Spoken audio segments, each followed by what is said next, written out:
Ilang litrato ng bulto-bultong pera, bundok-bundok na pera ang ipinakita po ni dating Bulacan Assistant District Engineer Bryce Hernandez sa pagdinig ng Kamara kahapon. Kabilang dito ang bulto-bultong 1,000 pisong cash na nakalapag sa mesa sa loob po ng DPWH Bulacan 1st District Engineering Office. Kung makikita nyo po, magkakahiwalay po yung pera. May mga designated person po na pagbibigyan yan.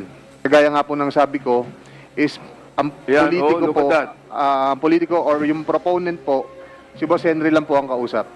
May litrato din po ng bulto-bultong pera na nakalapag sa isang mesa ho ng bilyar sa isang bahay na tambayan naman nila ni dating Bulacan District Engineer Henry Alcantara. Sa tambayan po namin yan eh.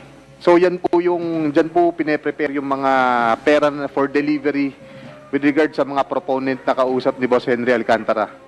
Diyos ko po, kita niyo yung perang yan. Ngayon lang ako nakakita ng ganyan karaming pera. Tinig po ni dating Bulacan Assistant District Engineer Bryce Hernandez. Hindi naman itinanggi ni Alcantara ang litrato ng bulto-bultong pera pero mariin niyang pinabulaan na para ito sa komisyon ng mga politiko. Your Honor, yung pera po na yun, nasa bahay na po yun. I think po, yan po ay pera ng contractor po na nakolekta, nagamit ang ibang lisensya, doon lang po dinala at nagkatuwaan po na picturean po yan.